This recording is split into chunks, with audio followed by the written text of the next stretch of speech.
मैं मीर जादव की उस नस्ल से था जिसमें हाथ में पावर और जुबान में घमंड विरासत में मिलता है। मेरे बाप का शहर में सिर्फ नाम ही नहीं बल्कि उनका दबदबा चलता था। यूनिवर्सिटी में मेरा रौब कुछ ऐसा था कि प्रोफेसर भी मेरी आंखों में आंखें डालकर बात नहीं करते थे और बाकी क्लासमेट्स तो जैसे मेरे साय से भी डरते थे। जब मैं कैंटीन में बैठता तो लोग रास्ता बदल लेते, किसी का हंसना बोलना या अपने हक के लिए आवाज उठाना जैसे मेरी शान के खिलाफ होता था। मैं और मेरे कुछ खास दोस्त जो मेरे इशारों पर चलते थे, यूनिवर्सिटी की हर एक नई एंट्री का अपने ही तरीके से स्वागत करते थे। हम उनकी जिंदगी को मुश्किल बनाने में खूब मजे लेते थे। लड़कों को जबरदस्ती महफिलों में घसीटना, लड़कियों पर ताने कसना, कभी किसी की फाइल छीन लेना, कभी किसी की सीट पर कब्जा करना हमारे लिए बस एक तफरी थी। एक दिन मैं हमेशा की तरह अपनी गैंग के साथ बैठा था जब यूनिवर्सिटी की गैलरी में मुझे एक नई लड़की नजर आई। चेहरे पर कॉन्फिडेंस, आंखों में चमक और चाल में अजीब सा गुरूर था, जैसे सबको नजरअंदाज करके सिर्फ अपने लक्ष्य की तरफ जा रही हो। मेरे दोस्त ने तभी आवाज में कहा, विक्रम भाई लगता है नया शिकार आया है। मैंने गर्दन घुमाकर देखा और हंसा। बहुत दिन हो गए किसी को सही ठिकाने लगाए हुए, आज कुछ तफरी हो जाए। मुझे पता चला कि उसका नाम अदिति है, शहर के एक मिडिल क्लास परिवार की बेटी। सुनने में आया कि वो अपने पिछले कॉलेज में टॉपर रही है, मेधावी थी और चंचल भी। मुझे इस तरह के लोग हमेशा चैलेंज जैसे लगते थे और मैंने फिर खुद से वादा किया कि इस लड़की को झुकना है, वो भी सबके सामने। जब वो मेरे पास से गुजरी, मैंने अपने पैर थोड़ा आगे कर दिए। जैसे ही उसका पैर मेरे जूते से टकराया, वो जमीन पर गिर पड़ी। उसके हाथ में किताबें थीं जो जमीन पर बिखर गईं। मेरे ग्रुप के लड़के हंसने लगे, मैं भी मुस्कुराने लगा। वो जमीन से उठी, धूल झाड़ी और सीधा मेरी तरफ आई। तुम्हें तमीज नहीं है? उसकी आवाज में कोई डर नहीं था, ना ही झिझक, सिर्फ गुस्सा था। मैं हल्की मुस्कुराहट के साथ जवाब देने लगा, अरे गलती से पैर आगे हो गया होगा, इसमें इतना सीरियस होने की क्या जरूरत है। वो एक पल खामोश रही, फिर अचानक पूरी ताकत से मेरे मुंह पर थप्पड़ मारा। सबकी हंसी जैसे थम गई।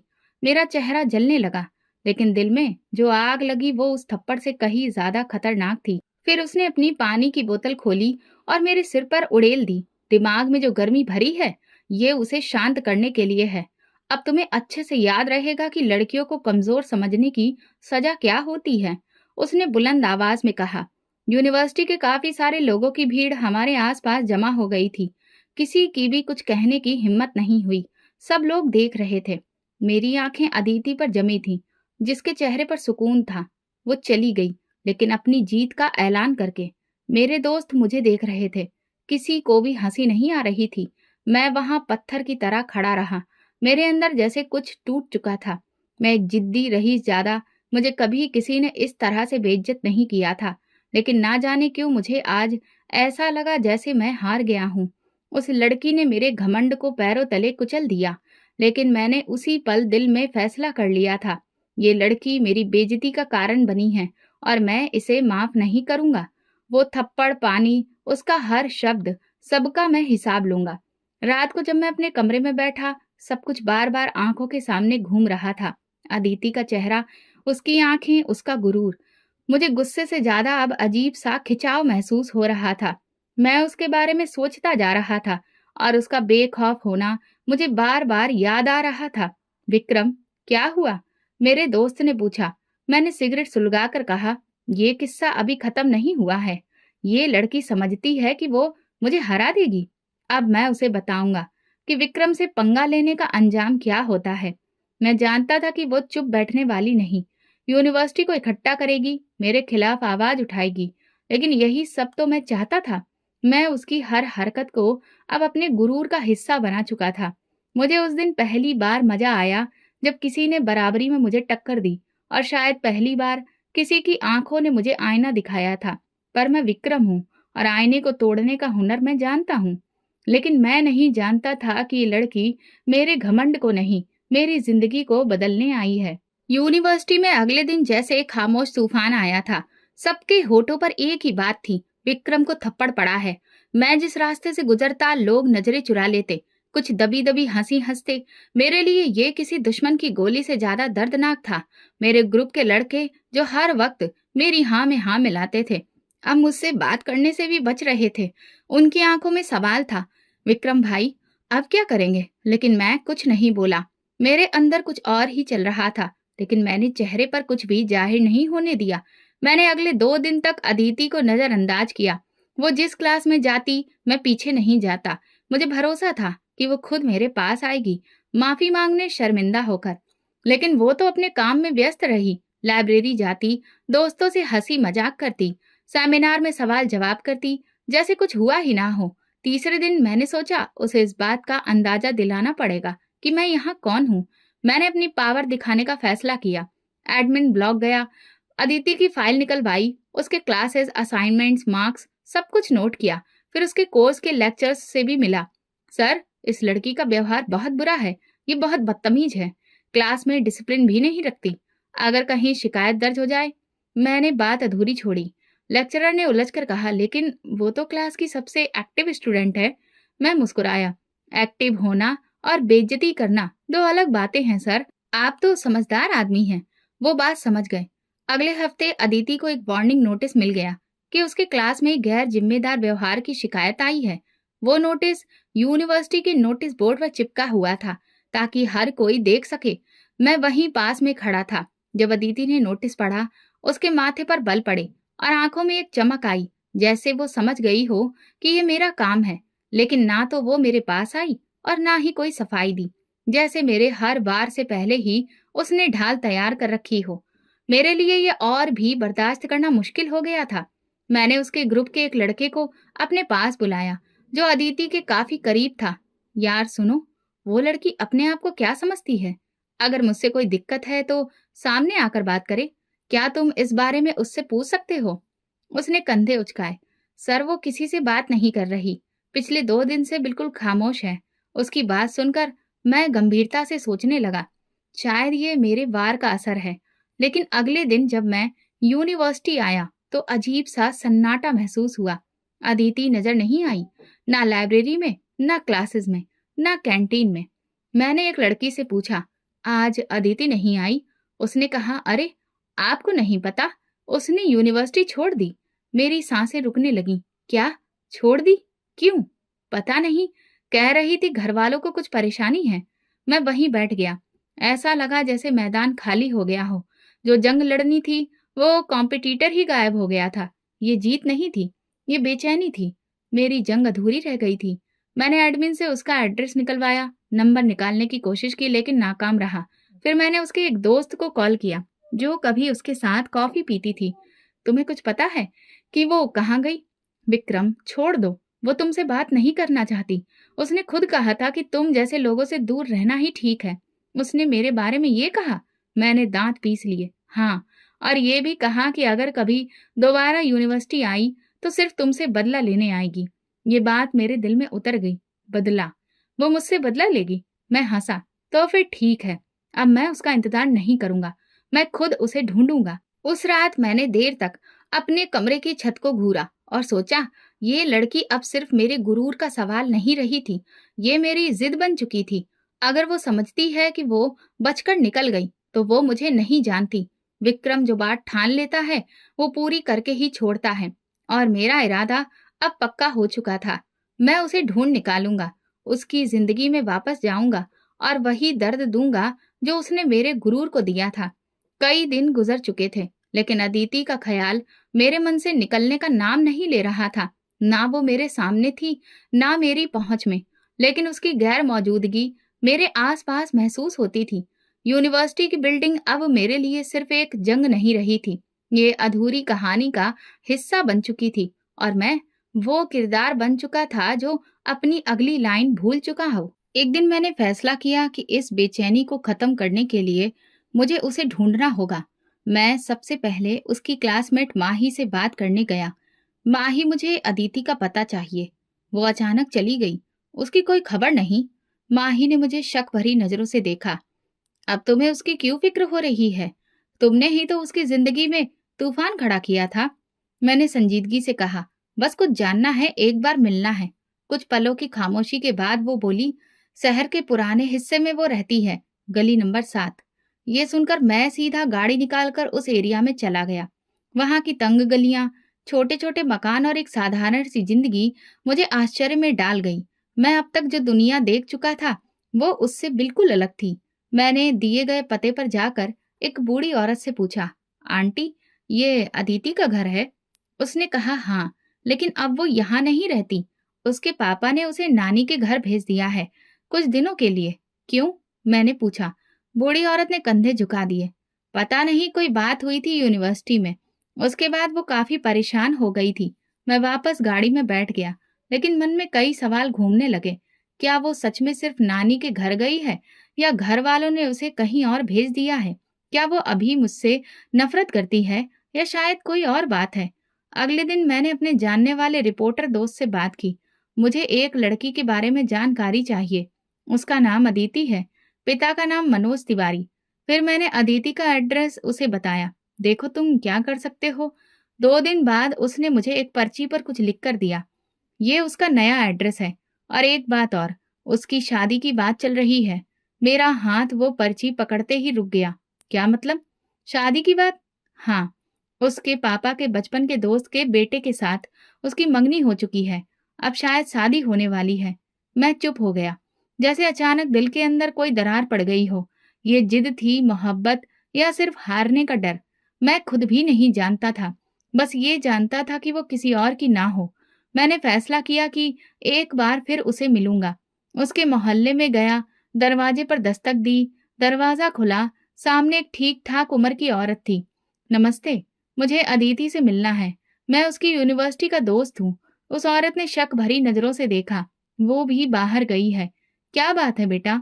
बस उससे कहिए कि विक्रम आया था, वो समझ जाएगी। मैंने सोचा, अगर वो वाकई मेरी तरफ कुछ महसूस करती होगी तो मुझसे बात करेगी, नहीं करेगी तो ये सब खत्म। 2 दिन बाद मैंने उसकी पड़ोसन लड़की को देखा, जो यूनिवर्सिटी में उसके साथ थी। मैंने उसे रोका। तुम अदिति की दोस्त हो ना? सुनो, क्या ये सच है कि उसकी शादी हो रही है? लड़की ने उदास अंदाज में कहा, हाँ। उसके घर वालों को तुम्हारे और उसके बीच होने वाले झगड़े की खबर मिल गई थी। वे बहुत नाराज हुए। उन लोगों की सोच तुम्हारे जैसी नहीं है। वे इज्जत बचाने के चक्कर में उसकी शादी जल्दी कर रहे हैं। लेकिन जिससे शादी हो रही है, वो लड़का क्या अदिति से प्यार करता है? प्यार का तो मुझे नहीं पता, लेकिन अदिति को वो बिल्कुल पसंद नहीं। और ये रिश्ता सिर्फ परिवार के दबाव में हो रहा है। मैं सुन्न हो गया, जैसे मेरे कदमों के नीचे से जमीन निकल गई हो। अदिति को जो दुख मैंने दिया, शायद वो उसकी जिंदगी की सबसे बड़ी सजा बनने जा रही थी।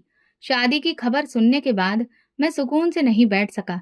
हर घंटा मुझे बेचैन करता, जैसे वक्त मेरे खिलाफ दौड़ रहा हो। मैंने घर में बताया कि मुझे अदिति से शादी करनी है। मेरे पापा ने पहली बार मेरी बात पर मजाक बनाया। तुम एक मिडिल क्लास लड़की से शादी करोगे? विक्रम, ये जिद है या कोई और वजह? मैंने कहा, यह मेरे दिल की बात है। मैं उससे शादी करना चाहता हूँ। पापा ने गुस्से से अखबार मेज पर दे मारा। तुम्हें हो क्या गया है? हमारी इज्जत, हमारा डर, रुतबा, सब छोड़कर तुम एक लड़की के पीछे पागल हो गए हो? मैं अपने कमरे में चला गया। मुझे अंदाजा था कि यह आसान नहीं होगा, लेकिन मैं पीछे हटने वाला नहीं था। अगले दिन मैंने अदिति के मोहल्ले का रुख किया। गली के नुक्कड़ पर वही पड़ोसन लड़की मिली। मैंने उसे रोका। बस एक मैसेज देना है। अदिति से कहो मुझे एक बार मिले। लड़की ने इनकार किया। वो नहीं मिलेगी। उसके माँ बाप ने सख्ती से मना किया है। और वैसे भी शादी की तारीख तय हो चुकी है। कब है शादी? अगले हफ्ते। मेरे कदम वहीं जम गए। एक हफ्ता सिर्फ 7 दिन थे मेरे पास। मैं अगले ही दिन अदिति के घर के पास बाजार में उसे देख बैठा। उसके साथ उसकी माँ थी। वो कपड़े खरीद रही थी, लेकिन चेहरा उदास था, जैसे वो खुद इस फैसले का हिस्सा ना हो, सिर्फ नाटक कर रही हो, जो दूसरों की लिखी हुई कहानी में अपनी लाइनें बोल रही हो। जब उसकी माँ किसी और दुकान में गई तो मैंने फौरन उसका रास्ता रोका। वो चौंक गई, नजर चुराई और मुड़ने लगी, लेकिन मैंने धीरे से उसकी बाजू थाम ली। अदिति, एक बार मेरी बात सुन लो प्लीज। उसने नजरें उठाकर मुझे देखा। विक्रम, तुम यहाँ क्यों आए हो? इसलिए कि मैं तुमसे प्यार करता हूँ। इस शादी को मत होने दो।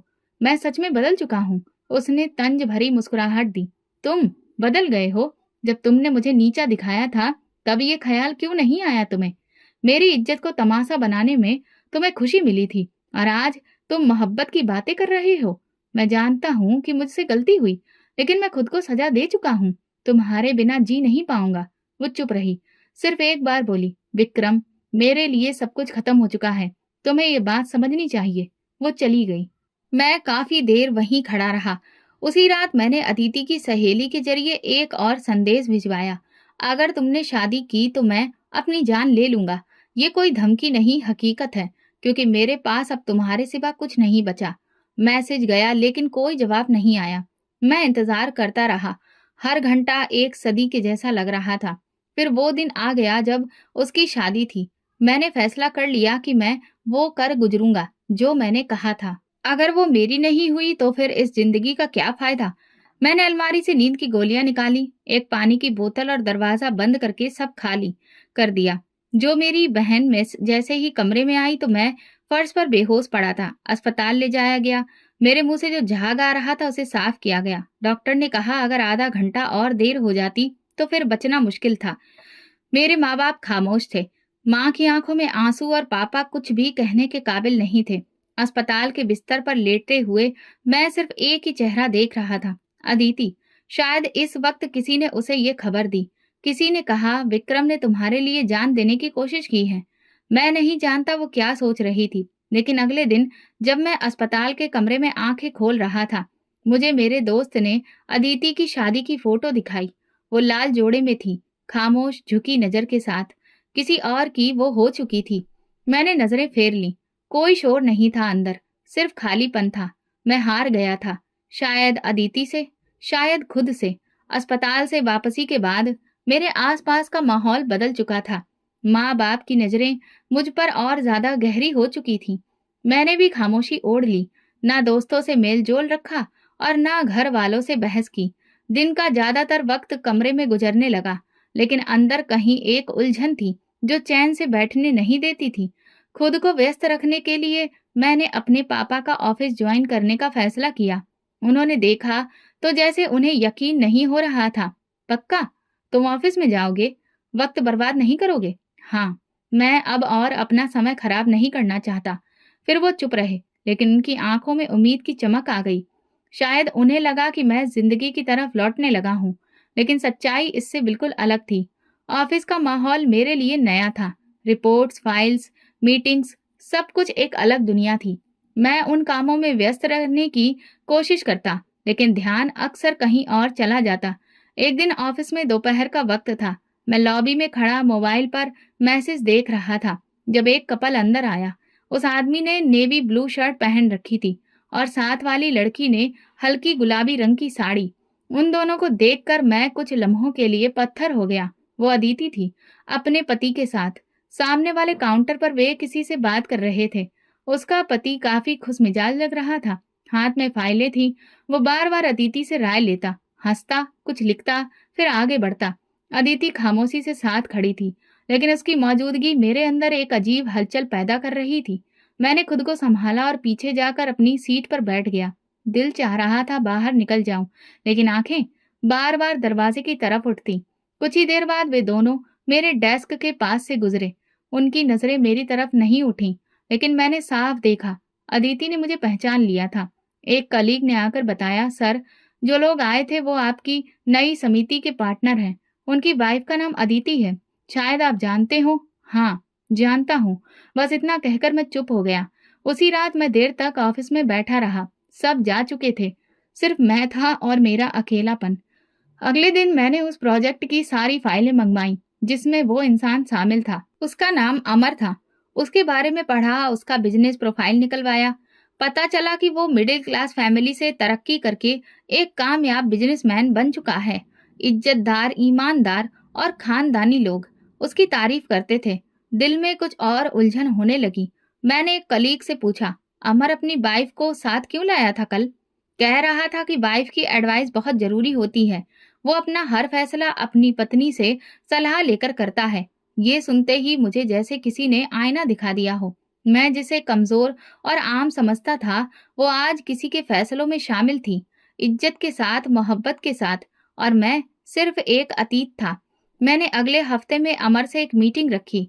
मकसद सिर्फ एक था, उसे करीब से जानना।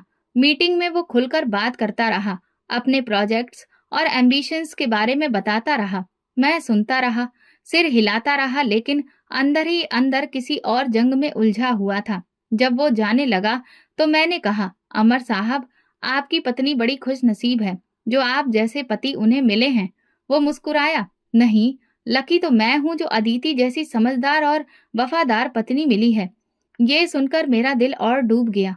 अदिति के नाम किसी और के फक्र से जुड़ा सुनना मेरे लिए किसी हार से कम नहीं था। मैं समझ चुका था कि अगर अदिति को दोबारा अपनी जिंदगी में लाना है तो अमर के होते हुए उस तक पहुंचना मुमकिन नहीं। उसके आसपास मौजूद दीवारों को कमजोर करना पड़ेगा, और उन दीवारों में सबसे मजबूत अमर ही था। वो उसका पति था, उसका रखवाला, उसका भरोसा। मुझे वही भरोसा तोड़ना था। मैंने अमर के साथ काम के बहाने और ज्यादा वक्त गुजारना शुरू किया। हर मीटिंग में हल्की बातों से शुरुआत, धीरे धीरे उसके पर्सनल मामलों की तरफ मैं बढ़ता गया। वो बेफिक्र इंसान था, दूसरों की बातों में जल्दी आ जाता था। एक दिन मैंने उससे पूछा, अमर, तुम्हारी शादी को कितना वक्त हुआ है? बस 4 महीने। और अदिति कैसी पत्नी है? वो मुस्कुराया। समझदार है, लेकिन थोड़ी खामोश मिजाज है। कम बोलती है और अपनी बातें अपने तक रखती है। ये तो अच्छी बात है, लेकिन कभी कभी खामोशी बहुत कुछ छुपा भी लेती है। मैं इस बात को यूं ही छोड़ दिया। उसने चौंक कर मेरी तरफ देखा। क्या मतलब? नहीं, बस यूं ही कहा। मैं किसी पर शक नहीं कर रहा। अदिति समझदार लगती है। शायद कुछ बातें वो अतीत में छोड़ आई हो, जिन पर अब वो पर्दा डालना बेहतर समझती है। अमर खामोश हो गया।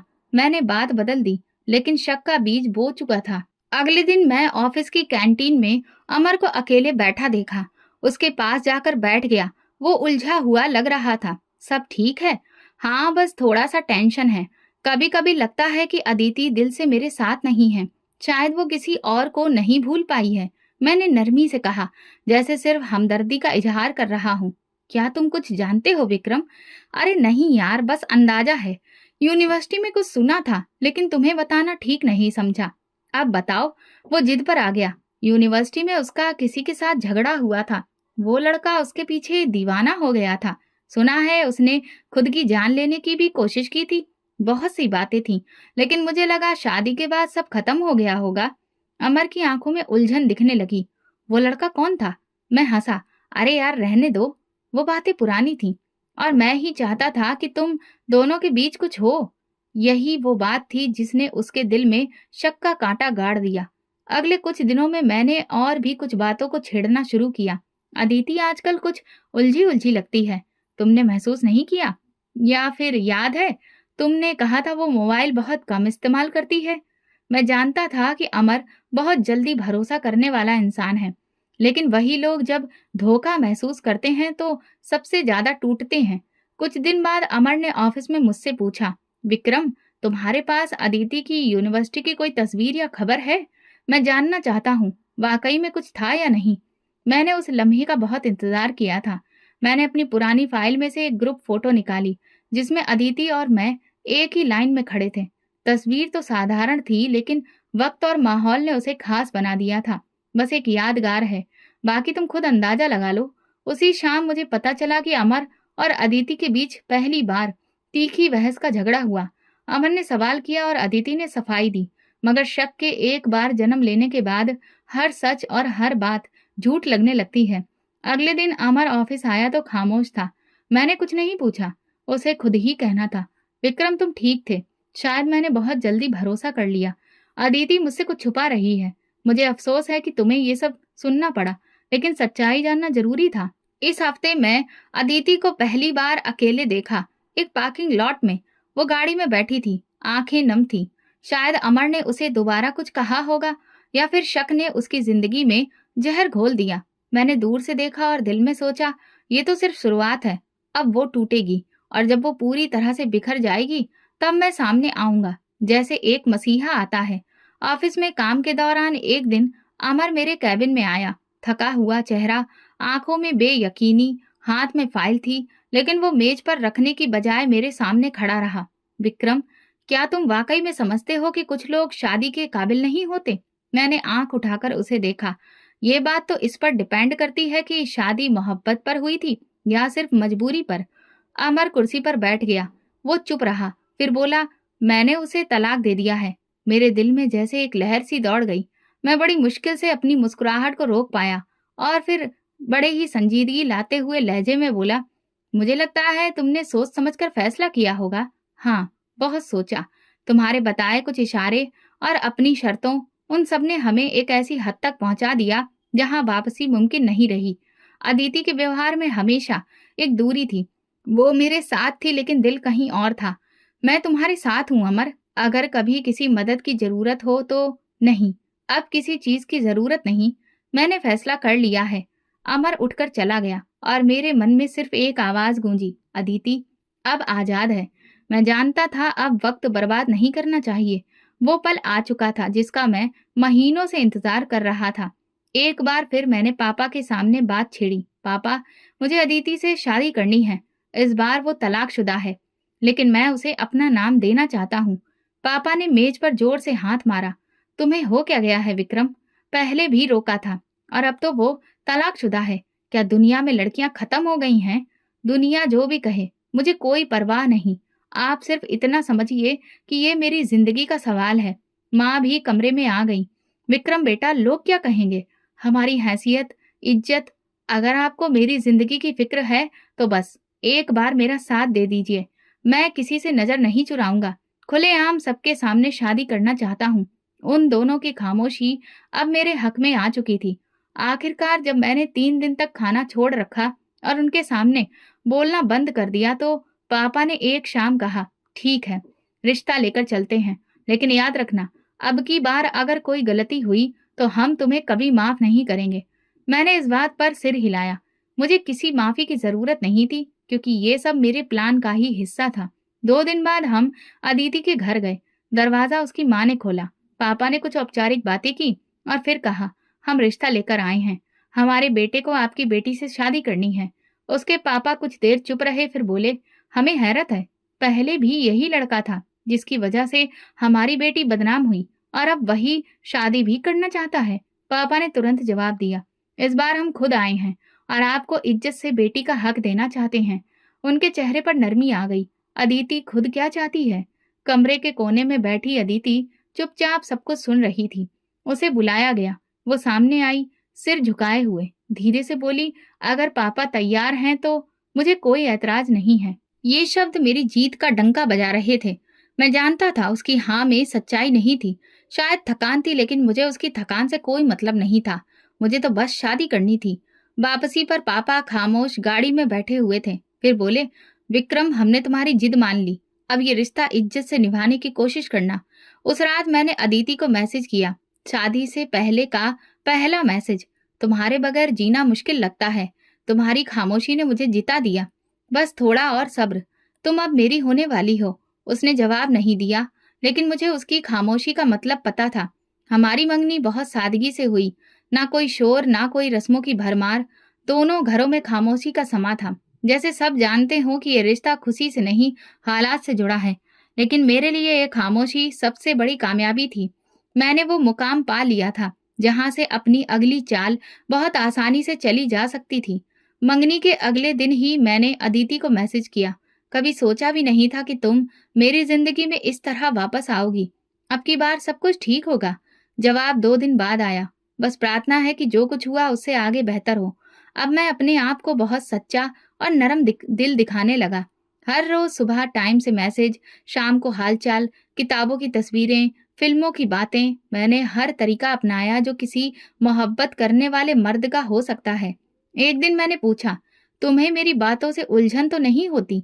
अदिति ने कहा, नहीं, बस कुछ वक्त लगेगा सब कुछ नॉर्मल होने में। मैं जानता था वक्त ही तो मेरे पास था और इस वक्त को मैं अपने फायदे में इस्तेमाल करना चाहता था। 2 हफ्ते बाद मैंने पहली बार उसे कॉल की। अदिति, कभी लगा क्या हम एक दूसरे से इस तरह से बात करेंगे? नहीं, सच कहूं तो नहीं लगा था, और अब कुछ चीजें वक्त के साथ बदल जाती हैं। मैंने बात आगे नहीं बढ़ाई, लेकिन दिल में एक और निशान लगा लिया। जितना वो नरम हो रही थी उतना ही मेरा प्लान सख्त हो रहा था। हफ्ते में एक बार मैं उसके घर जाता, माँ के हाथ की चाय, छोटे भाई की शरारत और अदिति की खामोश मौजूदगी में सब कुछ बर्दाश्त करता, बल्कि प्यार से जवाब देता। एक दिन मैंने उसके छोटे भाई को साइकिल लेकर दी, माँ को साड़ी दी, पापा के लिए अच्छी कमीज लाया। मैं वो सब कुछ कर रहा था जो एक बेहतरीन दामाद करता है, लेकिन हर अमल मेरे अंदर की एक कड़ी लहर को दबाने के लिए था। जो सिर्फ सही वक्त का इंतजार कर रही थी। मंगनी के 1 महीने बाद अदिति ने पहली बार खुद से मैसेज किया, विक्रम, लगता है तुम सच में बदल गए हो। मैंने जवाब दिया, तुमने मुझे बदल दिया। तुम ही वो वजह हो जिसने मुझे खुद को पहचानने पर मजबूर किया। इसके बाद वो मुझसे ज्यादा खुलकर बात करने लगी। कभी पुरानी तस्वीर, कभी यूनिवर्सिटी की यादें, कभी सवाल कि क्या वाकई तुमने मेरी खातिर वो सब किया था। मैं हर बार सच्चाई के रंग में खुद को लपेटता और वो हर बार बेखबर भरोसा करती रही। एक दिन शाम को फोन पर उसकी आवाज हल्की सी कांप रही थी। विक्रम, मुझे लगता है मैं तुमसे फिर से प्यार करने लगी हूँ, और इस बार शायद पहले से ज्यादा। मैंने आंखें बंद करके गहरी सांस ली। मुझे तुम पर हमेशा से भरोसा था। फोन बंद हुआ और मैं देर तक छत की तरफ देखता रहा। वो जाल जो मैंने बिछाया था अब पूरा हो चुका था। शिकार उसमें पूरी तरह उलझ चुका था। अगले दिन मैंने अपने पुराने दोस्त से मुलाकात की, जो मेरी हर बात जानता था। उसे सब कुछ बताया। अब तो वो पूरी तरह से मेरे काबू में है। बस शादी की तारीख तय हो जाए, फिर वही होगा जो बरसों पहले होना चाहिए था। दोस्त ने हंसते हुए कहा, कमाल है विक्रम, तुमने तो दिल ही तोड़ दिया। नहीं, अभी दिल नहीं टूटा। अभी तो सिर्फ मोहब्बत का खोल चढ़ाया है। दिल तो उस दिन तोड़ूंगा जब वो सोचेगी कि वो सच में खुश है, और मैं उससे वो सब छीन लूंगा। मेरी हर मुस्कुराहट, हर वादा, हर मोहब्बत भरा जुमला सब धोखा था। वो धोखा जो मैंने अपने गुरूर को खुश करने के लिए रचाया था। अदिति पूरी तरह से मेरे कंट्रोल में थी। वो जो कभी मेरे खिलाफ सबके सामने खड़ी थी, अब मेरी एक कॉल पर मुस्कुरा देती थी। शादी का प्रोग्राम बिल्कुल साधारण था। ऐसा लग रहा था जैसे सबने एक दिशा पकड़ ली हो, लेकिन मेरे अंदर एक और ही तरह की सुकून की लहर दौड़ रही थी। वो सुकून जो किसी आज के मुहाने पर खड़े होकर मिलता है। वो आग जैसे मैं बरसों से पाल रहा था। शादी के वक्त मैं बहुत खुश था, जिसे दूसरे शायद मेरी किसी और खुशी की वजह समझ रहे थे, लेकिन मेरे लिए ये किसी पुरानी दुश्मनी की जीत का ऐलान था। रात गए अदिति मेरे कमरे में आई। दुल्हन का लिबास, माथे पर छोटी सी बिंदी, हाथ में चूड़ियों की खनक, सब कुछ वैसा ही था जैसे किसी फिल्म का नजारा होता है। लेकिन मेरी कहानी की स्क्रिप्ट कुछ और ही लिखी जा चुकी थी। मैं बेड पर टेक लगाए बैठा था। जैसे ही वो पास आकर बैठने लगी, मैं सीधा होकर बैठ गया।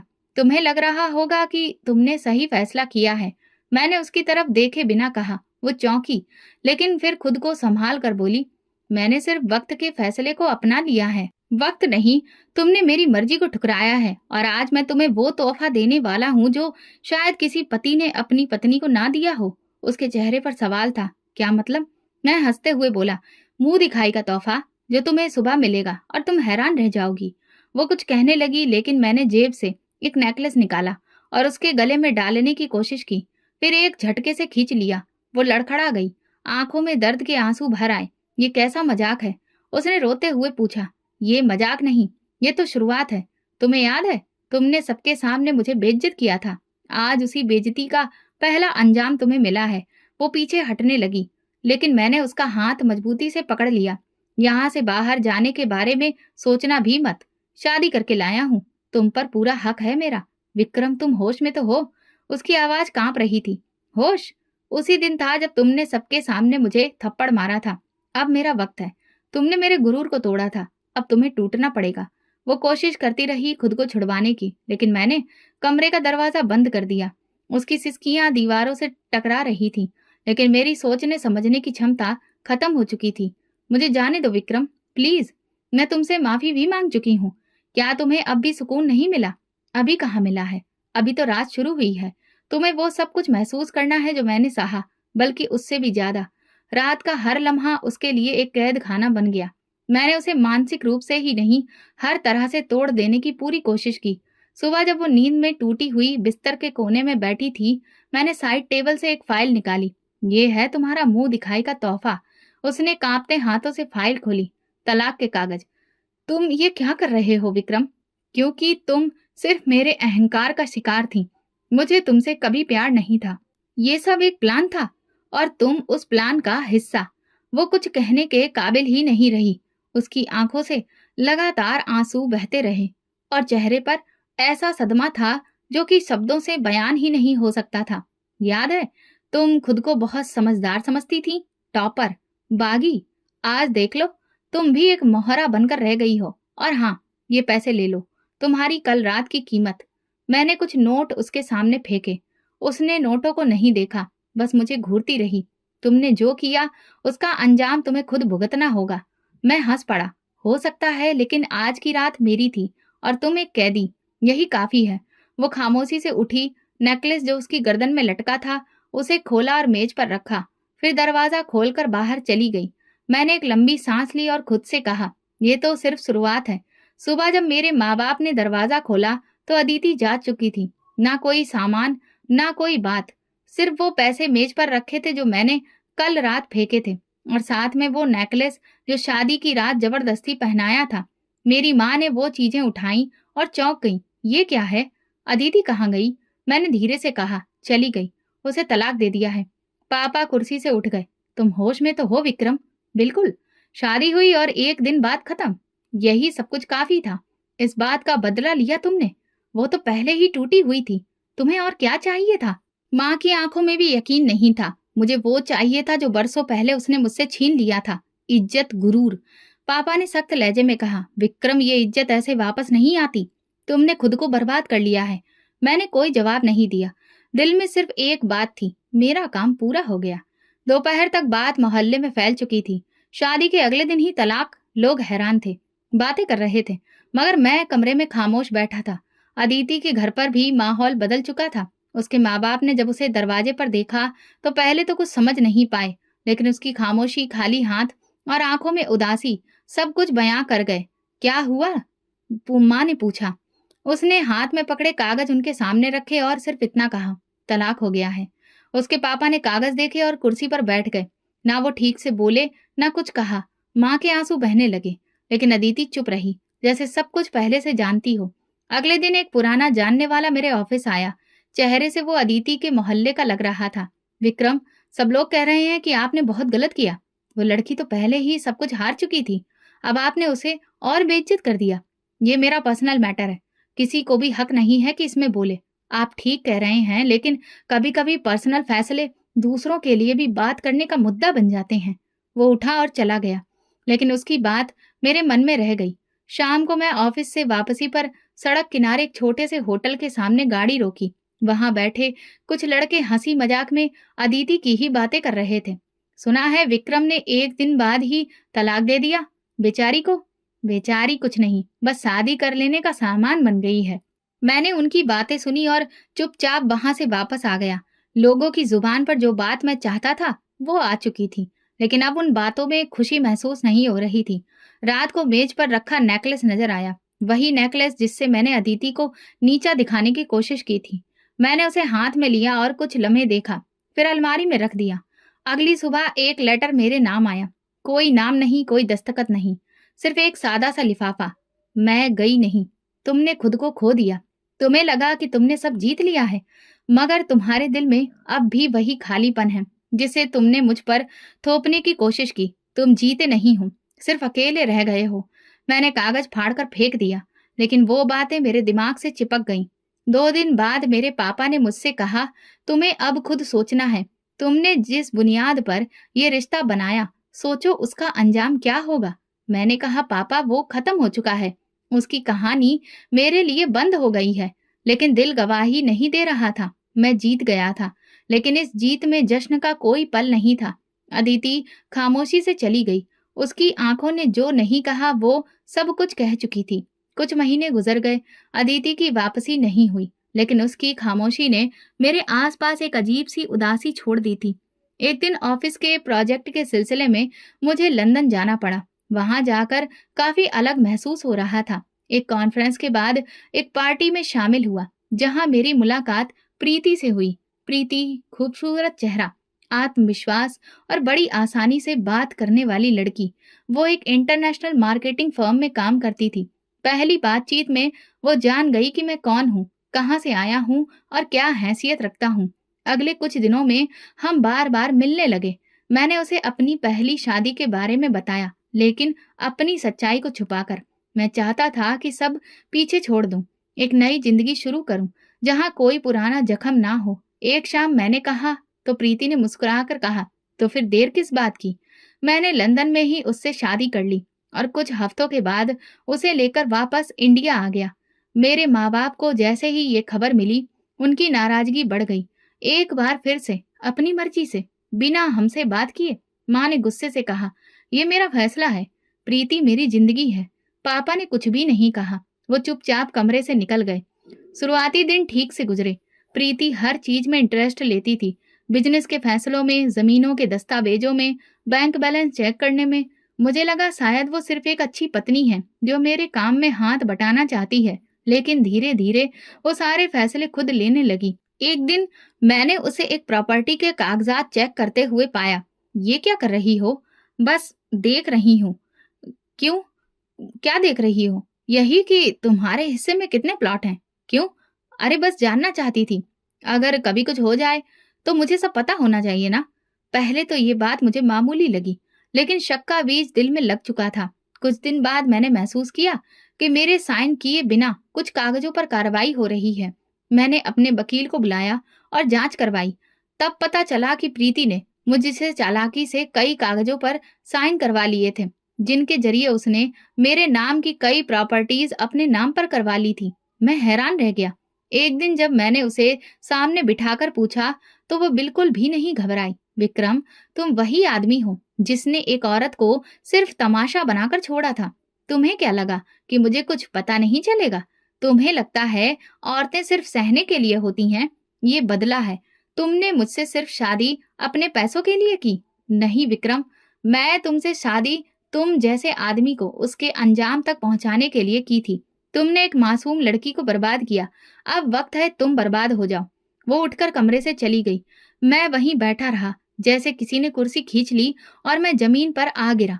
अगले कुछ हफ्तों में जो कुछ हुआ वो शायद किसी बुरे सपने के जैसा था। प्रीति ने मेरे सारे बैंक अकाउंट्स खाली कर दिए, प्रॉपर्टी अपने नाम करवा ली और एक दिन बिना जानकारी के विदेश चली गई। घर में सिर्फ वो सामान बचा था जिसे बैंक कब्जे में लेने वाला था। मेरे माँ बाप इस सदमे को बर्दाश्त नहीं कर सके। पहले पापा अस्पताल पहुंचे, फिर माँ की तबीयत बिगड़ गई और एक ही महीने में दोनों दुनिया छोड़ गए। मैं उनका इकलौता बेटा था जिसने उनको हर बात की नजरअंदाज किया। अब अकेला उनकी अर्थी को कंधा दे रहा था। मैंने जिंदगी में पहली बार किसी मंदिर के बाहर बैठकर मांगना शुरू किया। हाथ फैलाना पड़ा और वही लोग जो कभी मेरी ताकत से डरते थे, अब तरस खाकर मुझे कुछ सिक्के थमाकर आगे बढ़ जाते। मैं उस बड़े मंदिर के दरबार के साए के कोने में रोज बैठता।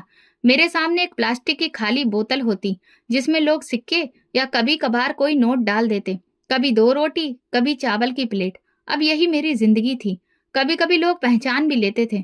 एक दिन एक बूढ़ा आदमी वहां आया और बोला, ये तो वही विक्रम है ना, उस अमीर आदमी का बेटा। इस दुनिया ने क्या दिन दिखा दिए हैं। मैंने कोई जवाब नहीं दिया। अब तो ये सब सुनने की आदत हो चुकी थी। एक दिन जब शाम की आरती हो चुकी थी और अंधेरा होने लगा था तो एक गाड़ी आकर रुकी, बहुत महंगी और शानदार। जैसे ही दरवाजा खुला एक आदमी उतरा, फिर दूसरी तरफ से एक औरत। मैंने पहले उस आदमी को देखा, फिर उसके साथ खड़ी औरत को। वो अदिति थी। मेरे हाथ में पकड़ी खाली बोतल जमीन पर गिर गई। कुछ सिक्के लुढ़क गए, लेकिन मेरी नजर सिर्फ एक चेहरे पर जमी रही। वो सुकून में लग रही थी, जैसे जिंदगी ने हर जख्म पर मरहम रख दिया हो। सर पर दुपट्टा, आंखों में खुशी, कदमों में कॉन्फिडेंस। उसका पति हाथ में शॉपिंग बैग्स लिए उसके साथ साथ चल रहा था, जैसे दुनिया की हर खुशी उस औरत के कदमों में रख देना चाहता हो। अदिति। मेरे होठों से खुद ब खुद ये नाम निकला, लेकिन आवाज उस तक नहीं पहुंच पाई। वो मंदिर के अंदर गई, पति के साथ प्रार्थना की, साथ में एक बच्चा भी था, और बाहर निकलकर गाड़ी में बैठने लगी। जाते वक्त उसने एक बार मेरी तरफ देखा। आंखें कुछ लम्हों के लिए ठहर गई, लेकिन चेहरे पर कोई भाव नहीं आया। फिर गाड़ी का दरवाजा बंद हुआ और वो चली गई। मैं देर तक वहीं बैठा रहा। ना तो हाथों में अब कोई सवाल था, ना दुआ, बस खालीपन था। अगले दिन मैंने किसी जानने वाले से पूछा, वो कौन था अदिति के साथ? अरे तुम्हें नहीं पता, वो बिजनेस टाइकून सिद्धार्थ मल्होत्रा है। 2 साल पहले अमेरिका से वापस आया। सुना है अदिति से शादी की है, बहुत प्यार करता है उससे। शादी कब हुई है? बस यही कोई साल भर पहले। और सुनो, अदिति खुद एक फाउंडेशन चला रही है, विधवा और गरीब लाचार औरतों के लिए। पूरे शहर में उसकी इज्जत है। मैंने सिर झुका लिया। फाउंडेशन? वही अदिति जो कभी मेरे बदले का निशाना बन गई थी, अब दूसरों के दुख बांट रही थी। वो जो मेरे जुल्म के बाद खामोशी से चली गई थी, आज सबकी आवाज बन गई थी। मैंने वो रात मंदिर के पीछे गुजारी, जहाँ रोशनी कम थी और सवाल ज्यादा। कई घंटे नींद नहीं आई।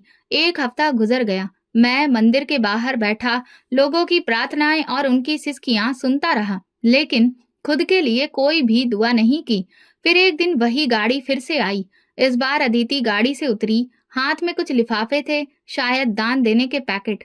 वो मेरे पास आई, कदमों में बैठी और धीरे से एक लिफाफा मेरी तरफ बढ़ाया। मैंने आंखों में हैरत लिए पूछा, ये क्यों? तुम्हें मुझ पर तरस आ गया है? नहीं विक्रम, वो बोली, ये तरस नहीं है, ये वही हिसाब है जो दुनिया करती है। तुमने जो बोया वही काटा, और मैं सिर्फ अपनी तरफ से अपना फर्ज निभाने आई हूँ। तुम जीत गई अदिति, तुमने सब कुछ पा लिया। नहीं, मैं सिर्फ वो सब वापस लेने आई हूँ जो तुमने मुझसे छीना था, इज्जत, खुददारी और सुकून। और वो मुझे मेरे भगवान ने लौटा दिया। और मैंने पूछा, तुम सिर्फ अपनी बद्दुआ का नतीजा हो। तुम्हारा अंजाम तुम्हारे कर्मों से जुड़ा है, किसी और से नहीं। उसने लिफाफा मेरे कदमों में रखा और बिना पलटे वहां से चली गई। मैंने वो लिफाफा नहीं खोला, बस वहीं पड़ा रहने दिया, जैसे कि वो मेरी हैसियत की निशानी हो। उस दिन के बाद मैंने लोगों से भीख मांगना भी छोड़ दिया। अब सिर्फ चुपचाप दीवार से टेक लगाकर बैठता और आने जाने वालों को देखता। जब कभी किसी औरत के हाथ में बच्चा देखता या कोई पति पत्नी एक दूसरे के लिए फूल लेते तो मेरी आंखें नम हो जाती, क्योंकि मैं जानता हूँ मैंने सब कुछ खो दिया, सिर्फ अपने गुरूर की भेंट चढ़ाकर। मेरी कहानी खत्म हो चुकी है, लेकिन अदिति की नहीं। उसका सफर जारी है। उसका नाम अब सम्मान से लिया जाता है, और मैं सिर्फ एक भूली बिसरी याद हूँ, एक ऐसा अंजाम जिसे लोग देखते हैं और सीखते हैं कि इंसान जब अपने रास्ते से हट जाता है तो अंजाम से वापस उसी जमीन पर लुढ़कता है जहां से वो उड़ान के सपने देखता था। ये कहानी हमें सिखाती है कि जुल्म, गुरूर और बदले का अंजाम हमेशा बर्बादी होता है। सच्चाई, सब्र और खामोशी ही हमें एक ना एक दिन इंसाफ के रास्ते पर पहुंचा देती है। तो दोस्तों, अगर आपको हमारी कहानी पसंद आई हो तो कमेंट करके ज़रूर बताएं। वीडियो को लाइक करें और ज़्यादा से ज़्यादा शेयर करें। अगर आप चैनल पर नए हैं तो सब्सक्राइब जरूर करें और नोटिफिकेशन बेल दबाएं ताकि अगली अपडेट सबसे पहले आपको मिले। धन्यवाद।